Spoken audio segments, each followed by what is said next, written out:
அனைவருக்கும் வணக்கம். மேசராசிக்காரர்களுக்கு இனி யாராலும் அசைக்க முடியாத அளவிற்கு வளர்ச்சி காணக்கூடிய வகையில் சுக்கிர பெயர்ச்சியானது நடைபெறுகிறது. சுக்கிரன் நீச்ச நிவர்த்தி பெற்று மேசராசிக்காரர்களுக்கு சப்தமஸ்தானம் என்று சொல்லக்கூடிய எதிர்பார்ப்புகளை பூர்த்தி செய்யக்கூடிய 7ஆம் இடத்திற்குள் நுழைகிறாருங்க. இதனால் எதிர்பாராத வகையில் பல்வேறு வகையான அதிரடியான மாற்றங்களை விரைவாக சந்திப்பதற்கான முதன்மையான யோகம் மேசராசிக்காரர்களுக்கு நிச்சயமாக உண்டு என்பதை திட்டவட்டமாக உறுதிப்படுத்துகிறார். ஏனென்றால் 2 மற்றும் 7ஆம் இடத்தின் அதிபதியான சுக்கிரன் சப்தமஸ்தானம் என்று சொல்லக்கூடிய 7ஆம் இடத்தில் ஆட்சி பலம் பெறுகிறாருங்க. சுபத்துவ பாதையில் பலம் பெறுகிறார். எனவே இந்த தருணத்தில் அசைக்க முடியாத அளவிற்கு வளர்ச்சி என்று சொல்லக்கூடிய வகையில் மேசராசிக்காரர்களுக்கு ஆட்சி பலம் பெறக்கூடிய சுக்கிரனின் அமைப்பால் பல்வேறு வகையான மாறுதல்கள் மிக வலுவாக உண்டு என்பதை திட்டவட்டமாக உறுதிப்படுத்துகிறார். ஏனென்றால் ரிஷபராசிக்கு மற்றும் துலாம் ராசியின் அதிபதியாக இருக்கக்கூடிய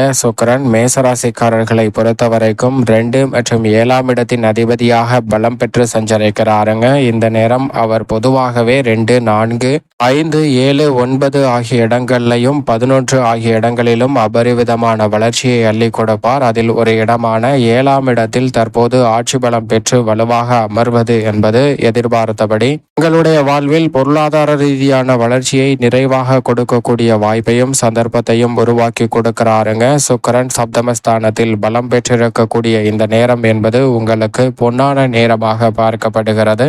ஏனென்றால் உங்களுடைய வாழ்வில் திட்டமிடக்கூடிய காரியங்கள் அனைத்திலும் மிக பெரிய அளவில் வெற்றி நிறைவாக கிடைக்கும். எடுக்கக்கூடிய முயற்சிகள் அனைத்தும் வெற்றிகரமாக அமையும். பொன்பொருள் சேர்க்கை கிடைப்பதற்கான யோகம் வலுவாக உண்டு. நல்ல வரனுக்காக காத்து கொண்டிருப்பவர்களுக்கு நல்ல வரன் இல்லம் தேடி வருவதற்கான யோகம் இந்த தருணத்தில் உண்டு. மகிழ்ச்சி இரட்டிப்பாக கூடிய வகையில் இல்லத்தில் பல்வேறு வகையான சுப காரியங்கள் கைகூடும். ஏனென்றால் கலஸ்திரஸ்தானத்தை படுத்துகிறாருங்க சுக்கிரன். எனவே காதல், திருமணம் உள்ளிட்ட பல்வேறு வகையான நல்ல சுப நிகழ்வுகள் மிக சிறப்பாக கைகூடுவதற்கான யோகம் இந்த தருணத்தில் உண்டு. இல்லத்தில் சுப காரியங்கள் எந்த விதமான தடையும் இல்லாமல் சிறப்பாக நடைபெறும். அதோடு மட்டுமல்லாது படித்து முடித்து நல்ல வேலைக்காக காத்து கொண்டிருப்பவர்களுக்கு உங்களுடைய சிறு முயற்சி கூட மிகப்பெரிய அளவிலான நல்ல வாய்ப்பை உருவாக்கி கொடுக்கிறது. கலைத்துறை மற்றும் அரசியல் சார்ந்த பணிகளில் நீங்கள் எதிர்பார்க்கக்கூடிய பொறுப்புகள் உங்களை தேடி வருவதற்கான யோகம் இந்த தருணத்தில் வலுவாக கிடைக்கிறது. நல்ல வாழ்க்கை துணை கிடைப்பதோடு மட்டுமல்லாது குடும்ப உறவுகளையும் சிறப்பாக கையாளுவதற்கான அதிர்ஷ்ட யோகம் நிறைந்த ஒரு தருணமாக பார்க்கப்படுகிறது. இந்த தருணத்தில் உபரி வருமானம் என்று சொல்லக்கூடிய பேசிவ் இன்கம் அதிகரிப்பதற்கான யோகமும் இந்த தருணத்தில் வலுவாக உண்டு.